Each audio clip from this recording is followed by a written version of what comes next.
Hey guys, welcome back to the channel. I'm Relix, and today we are going to go over episode 5 of season 7 of My Hero Academia. So, if you guys have been with us before, if you guys have been watching my episode reviews, we have discussed every episode so far in detail with spoilers. So if you guys are not interested in spoilers, do not watch this video.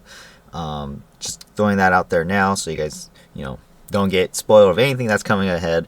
But it was another great episode. I enjoyed it very much. I especially the ending of the episode. The episode finished with a huge cliffhanger to a big scene, but it was absolutely mind-blowing. Like, I was like, oh my god, I'm getting goosebumps. This is exciting. I was like, I know the episode's ending, but this is what I wanted to see. This is the action we are going to get down with, and I was like really excited to see it. So so as you guys can tell, I'm a little bit excited. I may be jumbling my words a little bit here and there. I can't wait for next week. God dang. Again, I've mentioned in previous episodes that I'm not used to waiting a whole week for an episode, and My Hero is one of those animes that I've just fallen in love with, and to watch it one episode a week is just mind-racking. It's like I want to watch it right now. So it is very good. But yeah, if you guys are new here, we're going to rate the episode at the end. I'm going to give my thoughts and opinions, discuss about the episode. Again, I just want to reiterate here that this isn't necessarily just a straight up my critique review of the episode itself. It's just my thoughts and opinions. Obviously, what I know / what I say / what I believe in, it may be true, it may not be true. Don't take it too seriously. It's just my thoughts and opinions on the entire episode / the series. Again, I'm just another anime fan, so it's not necessarily a review as much as it is a discussion that I would like to just share with you guys my thoughts and how the episode went. So let's get started. So the episode title for episode 5 is called Let You Down. Kind of, it's just a whatever title. Really, to me, it didn't really connect to the episode necessarily. That's just my opinion, of course. However, the episode starts off with Himiko Togo. Oh wait, before I do that, let me actually share. Totally forgot. As you guys can see, the hero of the episode actually is blank right now. And actually, I'm going to share it right now. Ta-da! There you go. Can't Stop Twinkling is our hero of the episode. And if you guys saw the episode, you guys know why he is the hero. I'll actually explain that later. Obviously, if you guys have watched it, you guys know why. But clearly, he is the only one who is capable of being the hero of the episode. So first, like I said, we'll start off with the beginning. Himiko Togo, she's at her home where she used to live when she was a kid. And as you guys can see in the top left corner of the pictures, it's run down. Her family was her house was vandalized. Her family attacked. Obviously, because of who she is and who she was. Clearly, people do not didn't take very kindly to her existence. And before this all-out war between the villains and heroes starts, she goes and visits the home which she once called home. And she goes through the house, she sees all the vandalizing, and of course she goes to her former bedroom where we start to see an image of her past self as a child and where she used to sleep in her bedroom. And that's just her as a kid, and it led to her explaining that back in her childhood when she would sleep, she would see this red sparrow specifically tap dancing, as she says, on her belly, in her dreams. And eventually it would start to peck its way into her stomach and cover her in red dye. Clearly that means her blood. And through her sleep as a child, she would be gnawing at her wrists. You guys can see in the top left to the top right, she'd be gnawing at her wrists, and blood would start to squirt out and cover her in as she put it, her red dye. And again, that just adds to her past life, her existence, where people thought she was crazy. That's not right. She's, a demon child, and why her parents also didn't like her and didn't want her anymore. So it was quite an interesting scene that we got there, explaining her past life, and give us a more understanding to why things are the way they are for her. Obviously, after that, she comes out and she sees Dobby is there also with her. I don't know why he followed her. I guess it's just to keep company with someone that he knows, because now obviously the whole league is bigger than just a few people following Tomura. So he's there. He gives her a little talk about how she's reminiscing about the past. Has she let it go? Is she making any regrets? And she says that she's not. She says that she's ready for the upcoming war, and none of this actually matters. Nothing in the past matters. It's all about what happens going forward. And she even puts it on this little cute face like, yeah, it doesn't really matter. I thought this was like the cutest toga I've seen in the show so far. I thought that was a very cute expression. But yeah, after Dobby asks her if she's ready, he wants to make sure that she has no regrets, and therefore that she has already moved past the past, and he burns her house down. And initially she is shocked. For sure, she is shocked initially, and she's like wondering why he do that. But then she comes to realize, that's actually a good thing. He did her a favor, and now she has nothing to return to. This is her life. She is a villain, and she's going to go with everything she has into the war.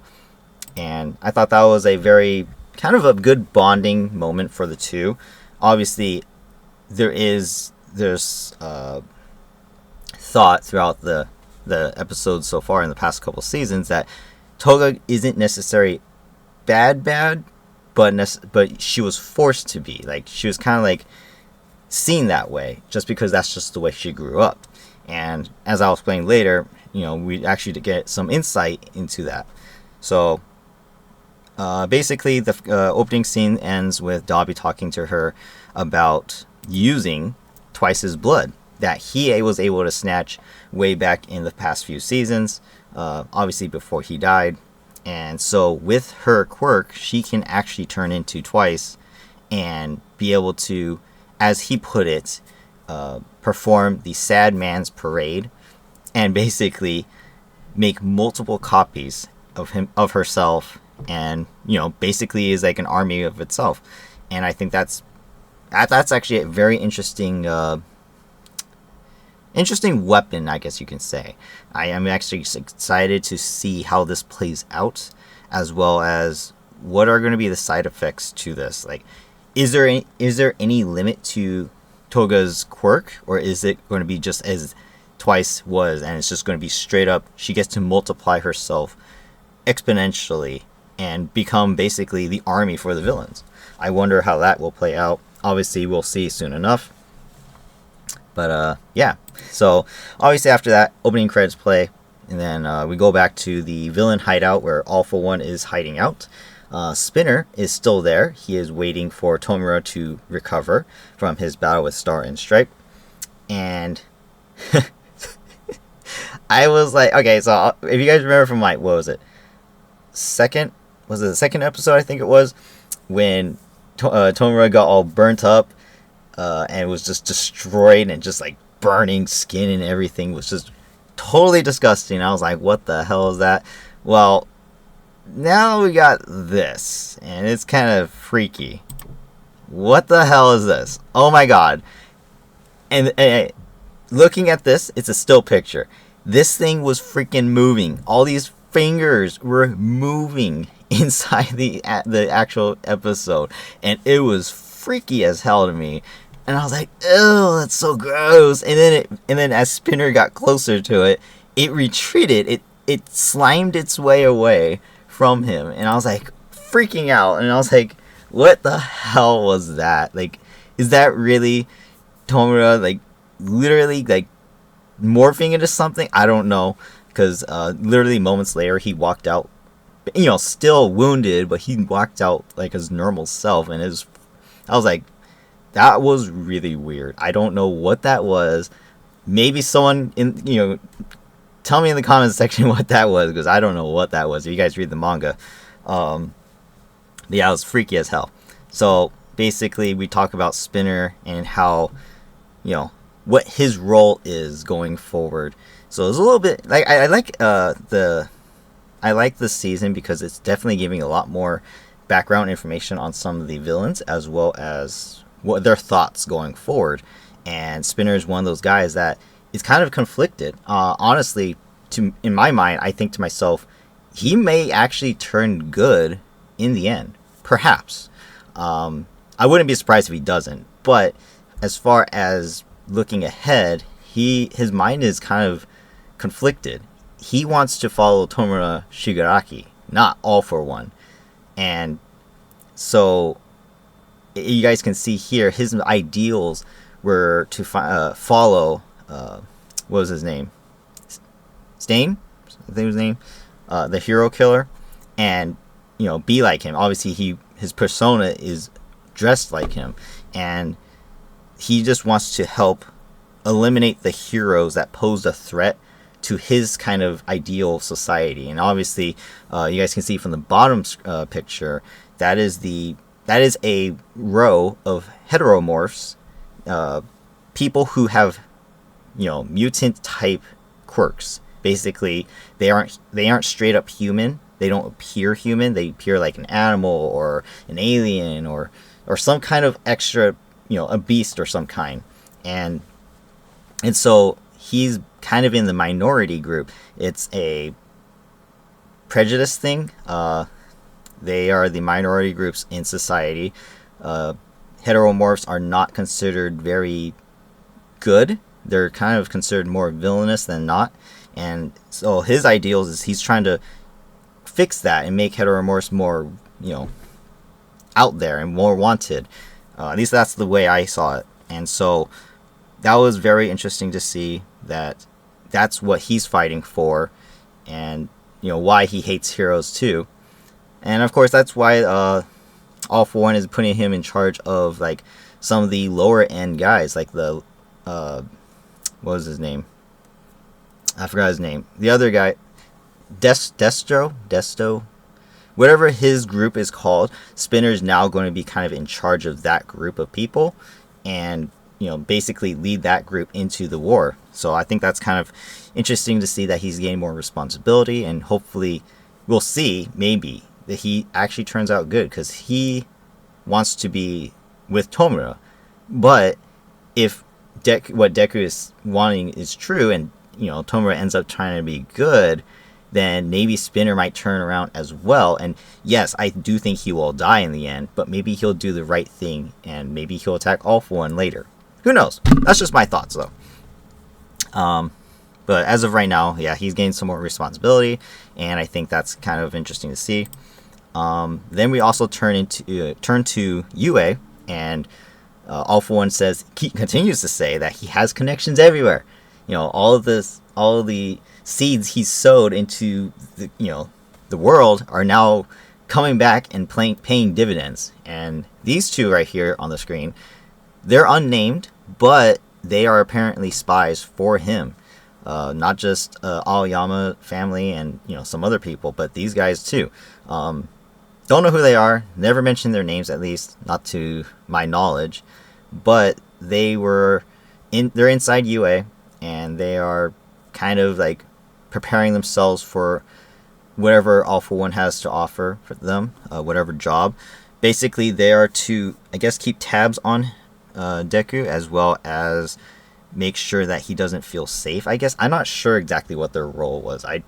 To be honest, they didn't really play a part in the episode, so I just kind of wanted to mention it just because they're there, and they did have a couple scenes. But to me, they don't really play any part here. Maybe in future episodes they will come back. Maybe they threaten the families or threaten the other civilians. Maybe there are more than just them. Maybe there's multiple villains inside UA right now that we don't know about. So who knows what will happen. That's why I think it's important to note that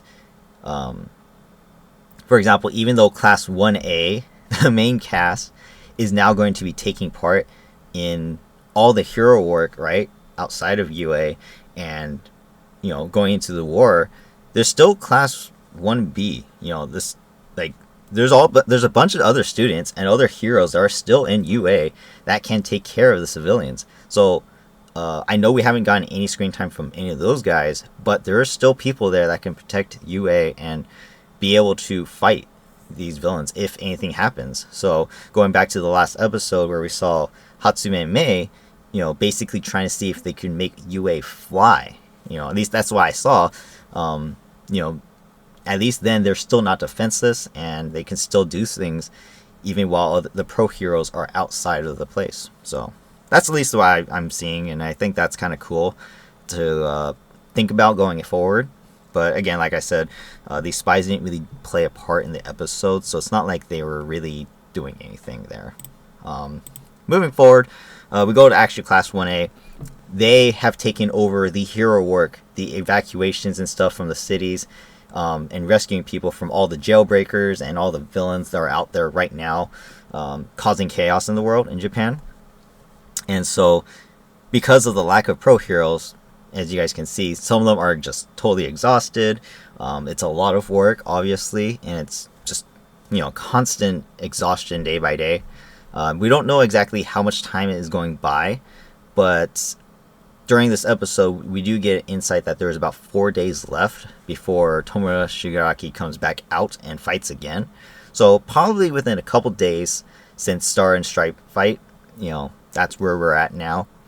And you can see that they're just exhausted. They're working their butts off, and I think that's amazing, because going back to the end of last episode, where Aizawa Sensei was saying that they are all pro heroes, which again I thought that was a very touching moment. It's true. They are all pro heroes now. They're not just students. They're not kids anymore. They're growing up and they're becoming the heroes they wanted to be. And I think that's absolutely amazing. And even though they are tired, even though they're exhausted and doing all this work, they are still keeping their spirits high. Obviously, this is just one picture, but this is just Mina, Ashido, and Uraraka. They're talking with each other. They're having some laughs, even though they're tired and beat up. They're still enjoying themselves. And, the spirits and morale of the students are still high. They still believe they can do the work of the heroes, as well as be prepared to fight All For One, as well as continue to train and get stronger day by day. Obviously, a couple other scenes, but I'm not going to go over every single detail, right? So, but it is nice to see that they are contributing and still staying in top form. And then, of course, we go to Deku. He wants to thank Uraraka for the speech that she gave when he returned to UA, and saying that you allow the people to have him stay and make this his hero academia. And I thought that was, again, when I saw that speech, oh my god, I cried. That was a very moving speech. But yeah, he is very concerned, and that he hasn't officially made a proper thank you for everything that she has done for him. And so he just kind of is worried about, not being able to settle down, have the chance to talk to her and thank her properly. And it's just, obviously he's very concerned about his friendships and, the well-being of all of his friends and classmates. So this is just typical Deku behavior, and he obviously wants to thank her. But then, of course, we get interrupted by All Might showing up on their doorstep, saying that he is there, like always. And it's just it's just the bad timing. It's just really bad timing. And unfortunately, he just showed up out of nowhere to give out the next details, or rather, I guess in this case, the final details of the plan to, attack the villains that we were discussing in the last episode. So basically, in the end, and you guys can also see that, yeah, some of them were tired, right back on their feet. They're ready. They're ready to go. And as soon as he says that, here I am, we're going to discuss the next part of the plan. And we're only telling so many people. Well, the kids are ready, or I shouldn't say kids, but the Class 1A, they're ready. They're ready to go, regardless that they're exhausted, and they want to be be a part of this. And I think that's amazing to see. So hopefully in the next episode, we'll see a lot of action. Again, we'll get to that towards the end of the review. But then it cuts out. We go to the actual UA citizens, and we get to see some former faces, obviously. The principal is making an announcement that the heroes are going to start making their move. Obviously not going to say what the plan is, or if there even is a plan. But if UA were to be under attack, stick to evacuation plans, stick to the knowledge that all the heroes have given them, and be prepared. Be prepared for the war and anything that comes with it, as well as I guess they are going to set up a curfew per se, because security is going to be a little bit more tight as Tomura Shigaraki is recovering and is eventually going to be coming back into action. So they're basically saying, take care of each other, and for security's sake, just please follow the rules and be mindful of what we're doing. And basically we get to see some of the former faces, Koda, the moms, they're taking part in this, being civilians. And just FYI, the girl in the orange shirt, her name is not mentioned to us as far as the anime is concerned. So she's recognized as Ordinary Woman, which is kind of funny. I actually found that kind of funny that here. I'm like, Ordinary Woman? Really? There's no name for her? So it's a little funny. But she obviously plays a huge part as far as increasing morale for the heroes. Because obviously Deku rescued her. She was part of the civilians that were rescued to UA. And she plays a part in getting the civilians to say, yes, let him stay here in UA.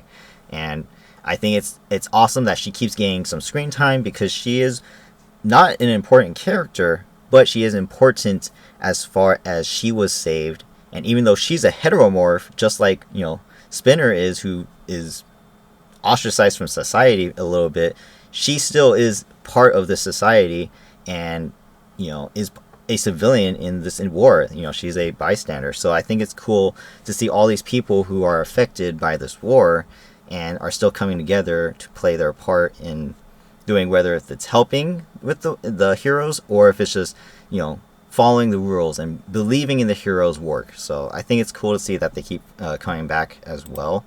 And basically we continue on with the Class 1A being relocated. Actually, they're being relocated to a different location for UA's safety.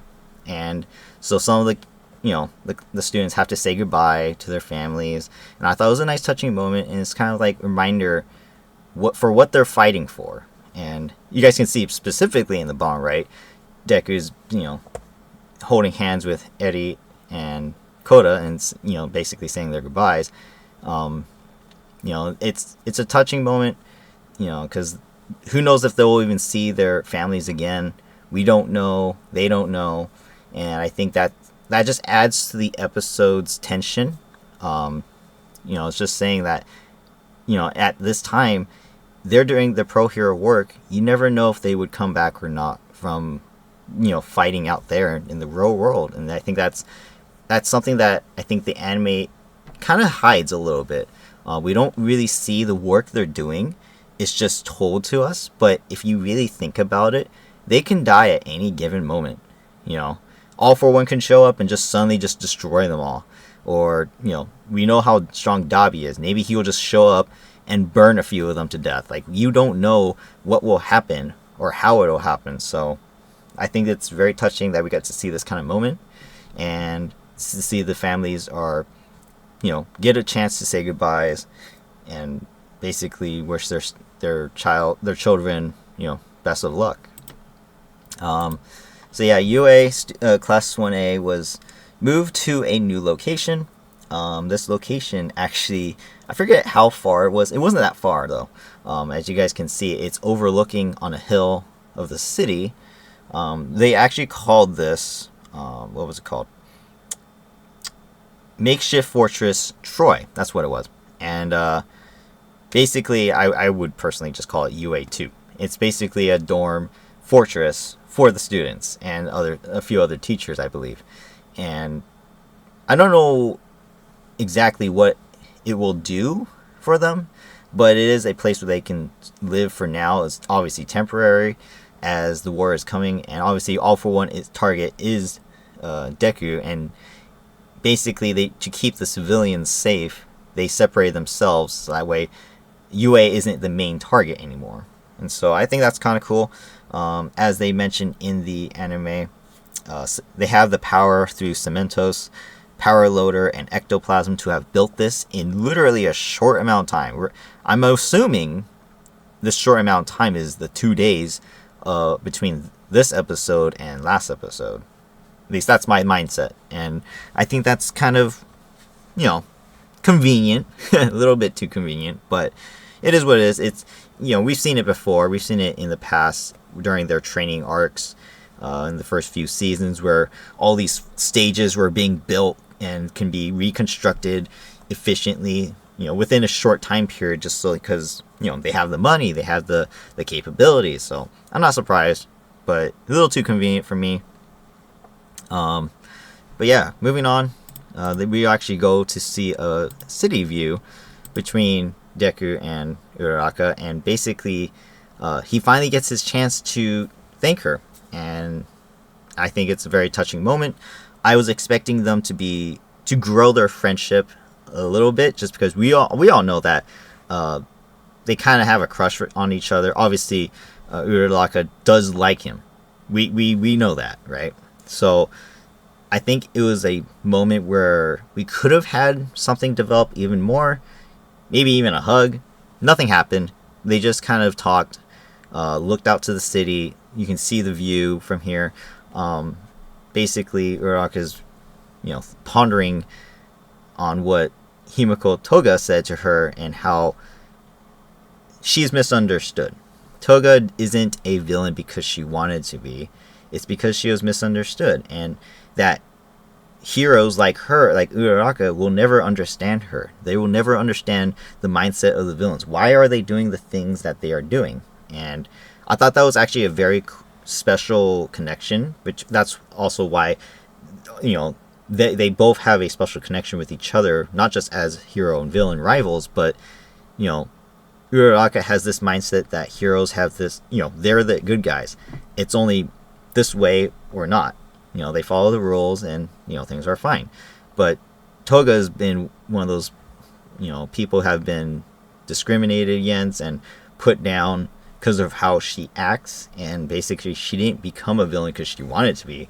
It's because people weren't kind to her in the way she, grew up. And so I think it's very interesting plot point to point out at this moment in time.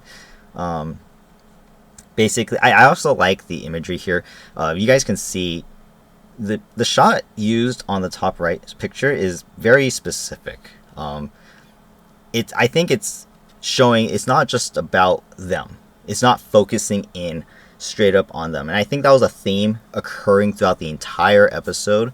I could go back into some of the pictures as well in that I've already showed, but the theme basically is like it's an open world. It's not it's not just focused on them. It's not just focused on UA. It's not just focused on Japan.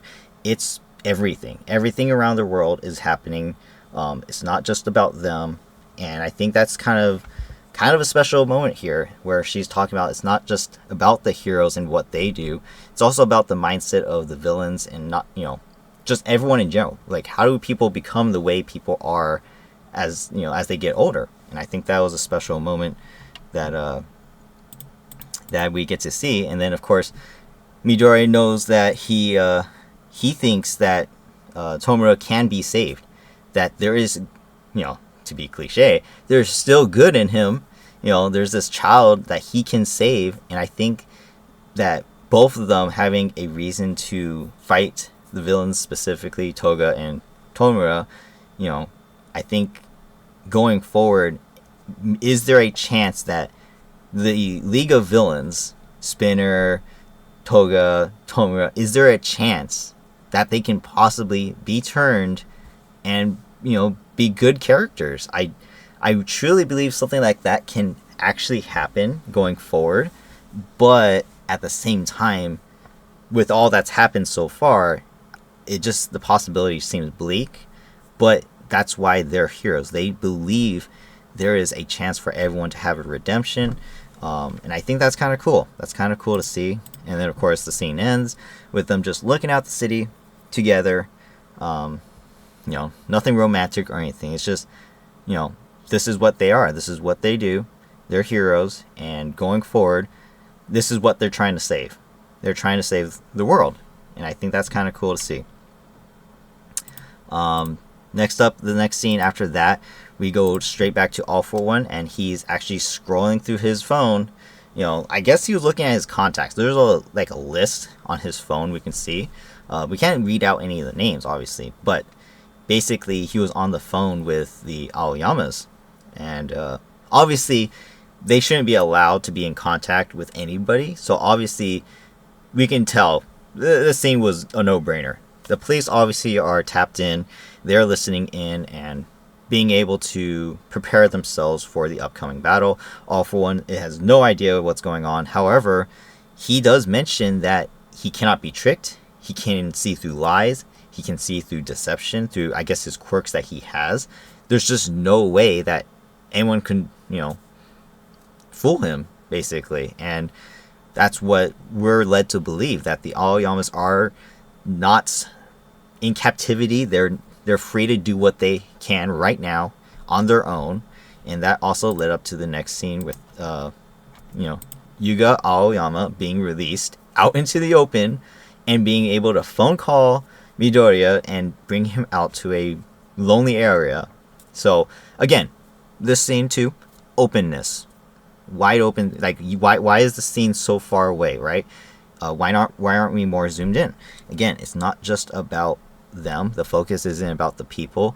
It's about everybody. And throughout the episode too, like I said, there's a lot of other scenes I'm not putting into this review, but it is a broad scope.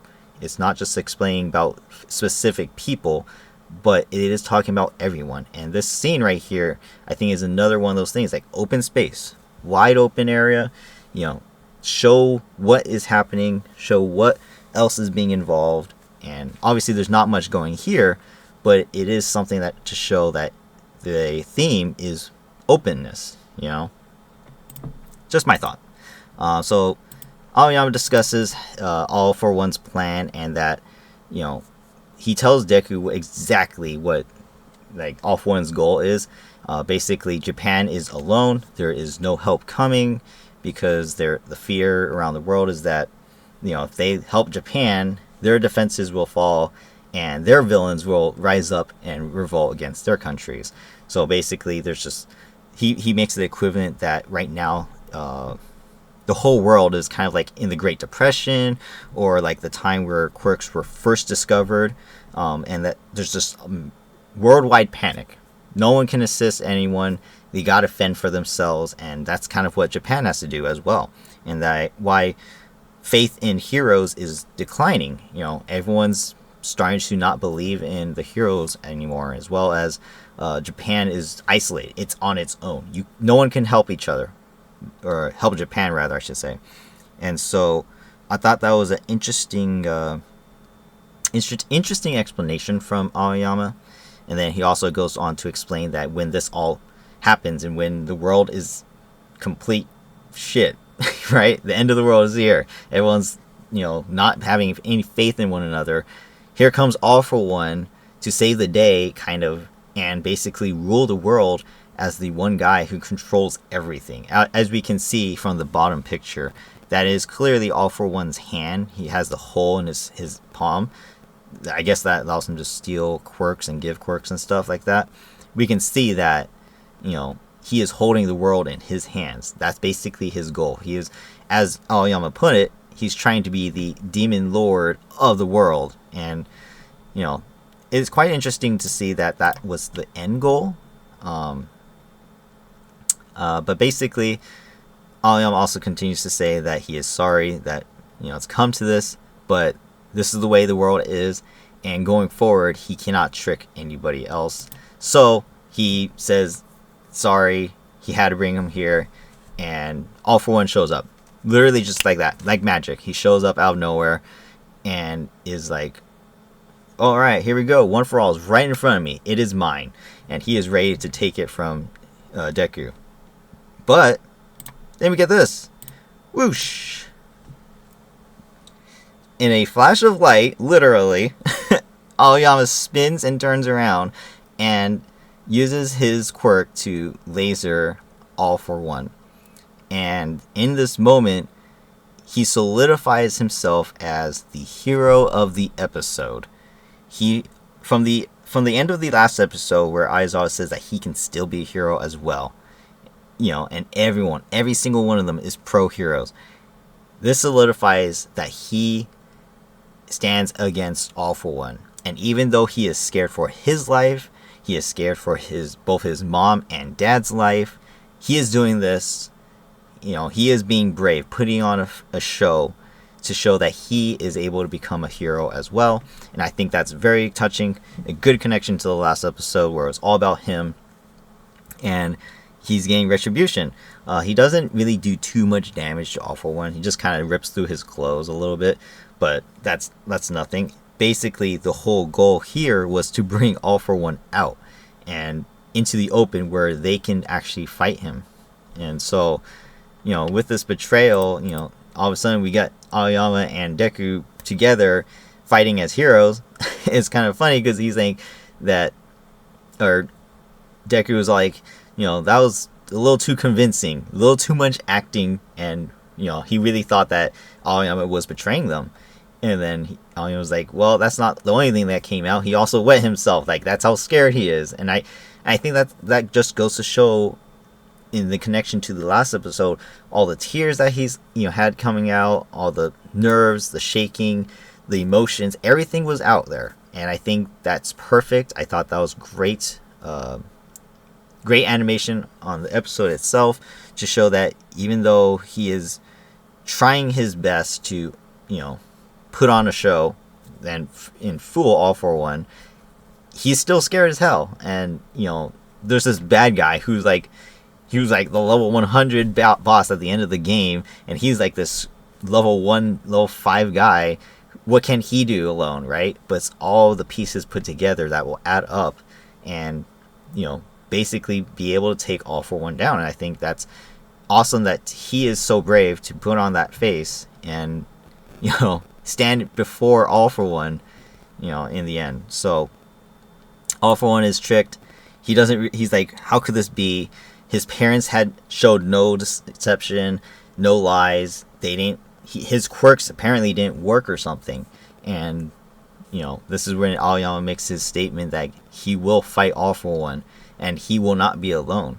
Well, All For One is like, okay, well, this is our chance. Let's do it.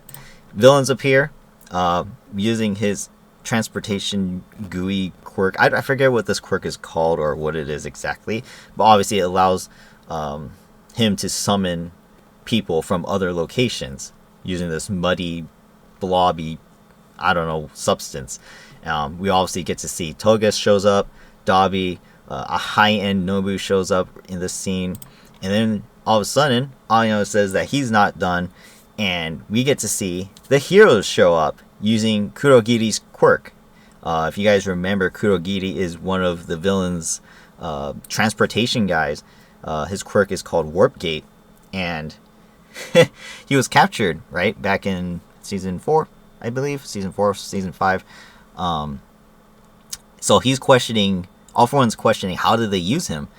And then, if you guys see in the very middle, the top middle picture, you guys know who that is? I think to myself, I thought that was Kurogiri in his normal human form, like his old self, but it isn't. In fact, this isn't Kurogiri at all. In fact, it is Nato Monoma. If you guys remember who he is, he's from Class 1B. He is the copycat quirk guy. The guy who just hates Class 1A, thinks they suck, and all that stuff. You guys remember that? I didn't recognize him at first. I had to go back. I had to review it. And I'm like, I don't recognize this guy. And I'm like, wait a minute. This guy is one of the Class 1B guys. And I mentioned in the beginning of the episode, beginning of this episode, that we haven't seen much from Class 1B. Are they even going to get involved? And here we are. At the end of last episode, we got to see Shinso, and now we get to see Monoma, and they are part of it. And Monoma was able to copy Kurogiri's Warp Gate quirk, allowing him to teleport in the pro heroes from around, or at least I'm guessing around Japan, because that's what All For One said, that he had connections saying that the heroes are not there in that area. So there's no way they can be there. But all of a sudden, they warp gated in with Monoma's copy quirk, and so first to show up, is all these heroes. And I thought it was a really cool thing. I really thought it was cool to see both the villains and the heroes show up. And so I'm going to show you a quick picture real quick. Here is the full scene of heroes and villains. At least this is how the anime or the episode ended. Obviously on the left side we can see Tomura Shigaraki, Dabi, the high-end Nobu on the bottom, Toga, and we see some generic villains. I don't think they have names, but they're pretty generic looking.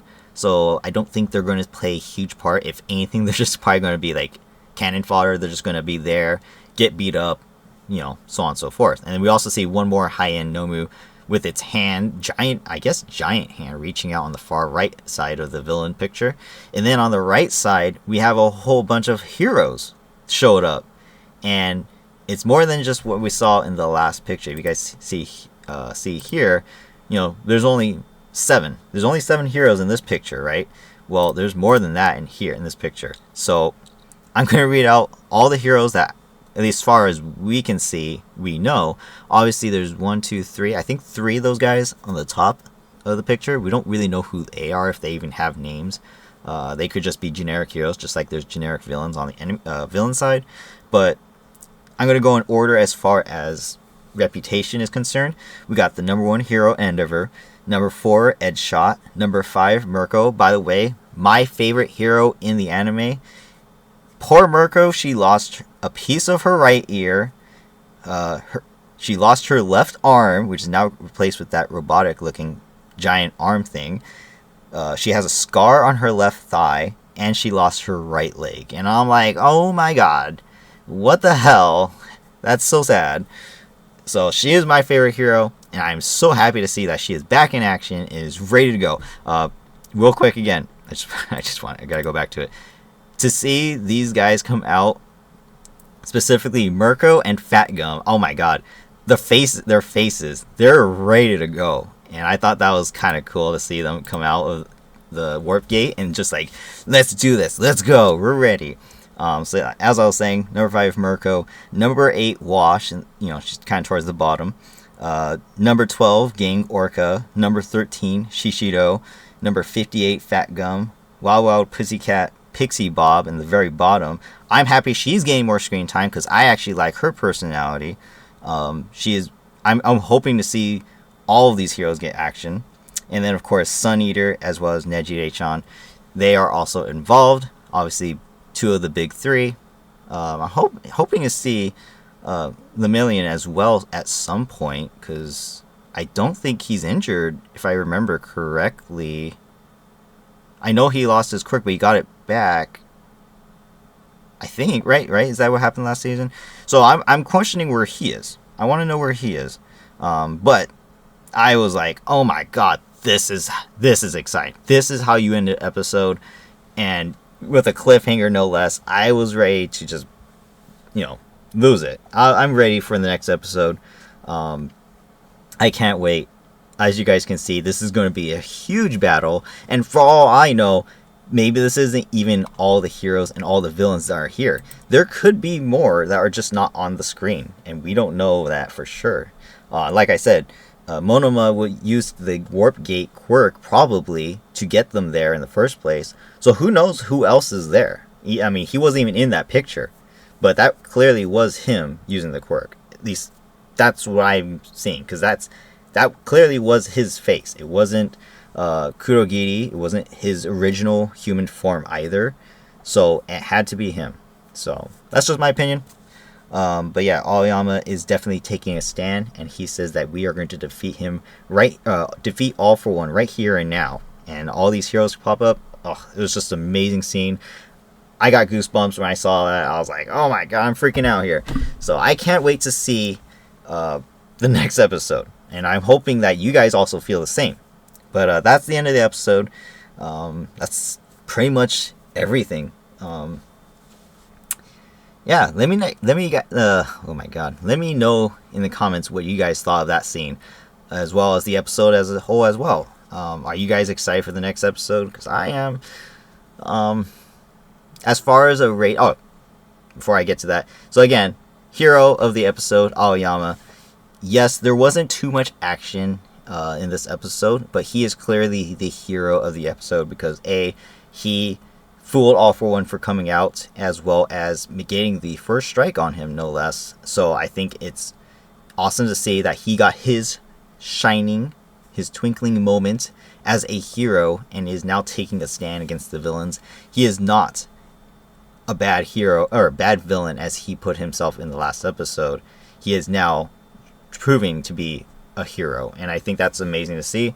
Obviously, he will hopefully be taking part in this battle, because if he doesn't, that'd be a little sad. But yeah, I am hoping to see that not just them, but hopefully Class 1A is also involved in some way. I'm assuming that it's just going to be straight up all out war. It's not just this parking lot that we saw here. It's going to be everywhere in the area. Class 1A is going to be involved. Other villains are going to be involved. It's going to be everywhere. So stay tuned for the next episode. Oh my god, it's going to be crazy, I'm sure. As far as a rating, though, I'll give this one. I'll give it an 8. A solid 8 out of 10 rating. The reason I gave it an 8 and nothing higher is because it was a little confusing on the timelines. It did jump around from here to there, especially the ending. While I enjoy the ending, like I was excited as hell for it, it didn't look like it was very established that All for One is going to be there, and they didn't. Like, I know that that's the whole point, is that Aoyama's were supposed to fool All for One, but it's like he kind of just shows up out of nowhere, and instead of sending his lackeys to do it, like it was kind of weird to see that go down the way it did. It's just a little convenient, I guess you can say, for the big bad villain to just show up right out of nowhere, and then and as well as seeing Tomura show up there as well. I thought he was recovering. So is this like a few days even later than when they left UA, or is it like the next day? I don't know. We don't really get a clear cut timeline of everything happening,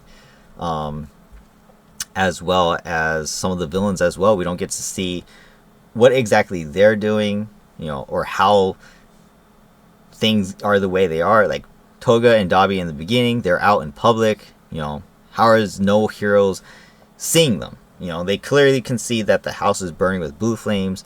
I know that Dabi says that there is no heroes that can catch them, but it's kind of like, does this burning house have no connection to them at all? Do they realize whose houses this is? I don't know.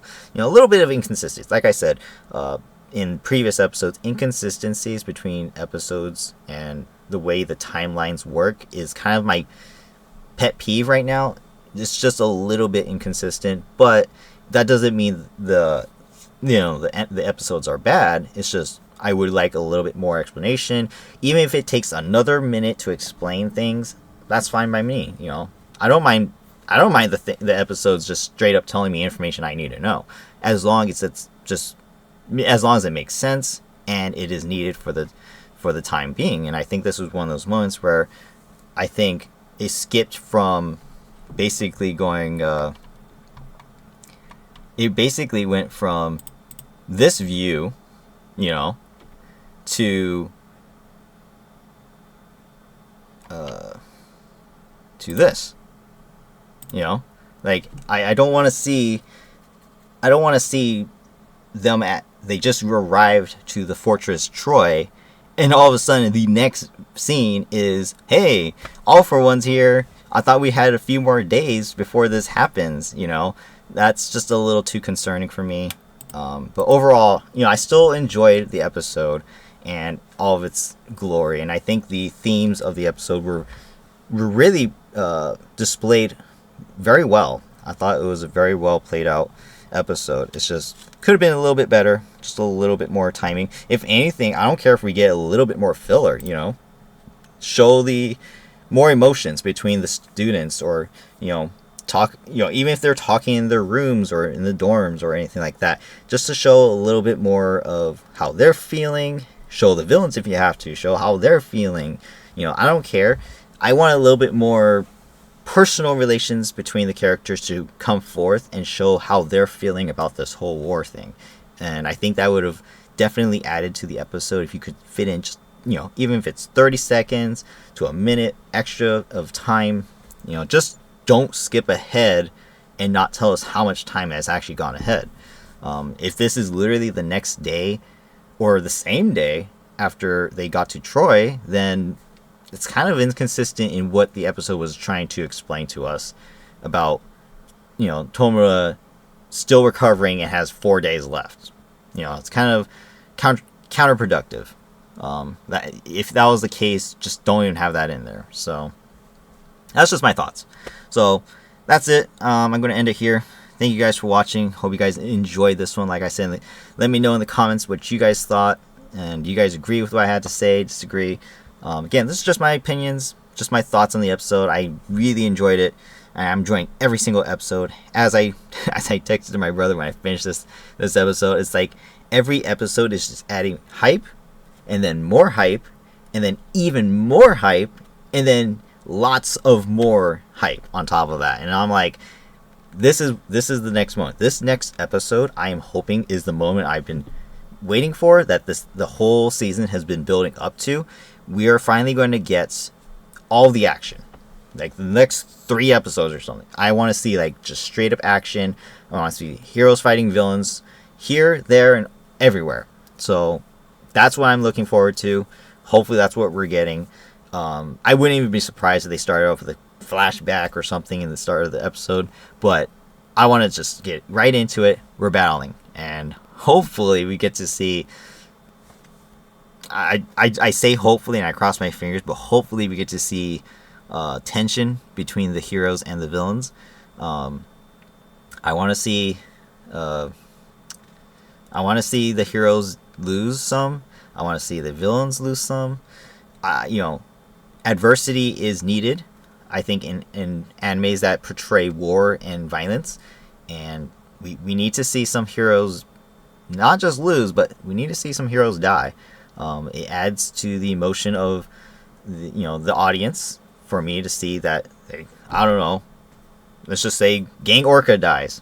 You know, he's a huge character that's been playing his role throughout the entire show so far. I mean, he's a recognizable character, and he means a lot to not just the students but people around. You know, his death would be, you know, exponential in the series, and I think people like him would, you know, the show would benefit if people like him would die eventually. And obviously this is one of those moments where heroes should probably die. You know, this is actual war. It's not, you know, kiddie fights where they're just gonna, you know, fist bump afterwards. You know, we need to see some deaths, and I think this is it. This is the moment we're gonna finally see some deaths on both heroes and villain sides, and hopefully progress into the final stories. You know, how is all this going to play out? So we'll see. I'm praying as well that Tomura is not at full percent, because he shouldn't be, unless again this is like 4 days later and everyone got even stronger. But I don't think that's the case. So, you know, it is what it is. If that's the way it is, we'll see. We will see next week. But again, if you guys enjoyed it, hit the like button, comment down below, subscribe to the channel if you haven't already, and stay tuned for the next episode. I know this one ended up long, but I had a lot to say because, wow, I am ready for the next episode, and I hope you guys are too. So have a great day, have a great week, and I will see you guys for the next episode. Bye-bye.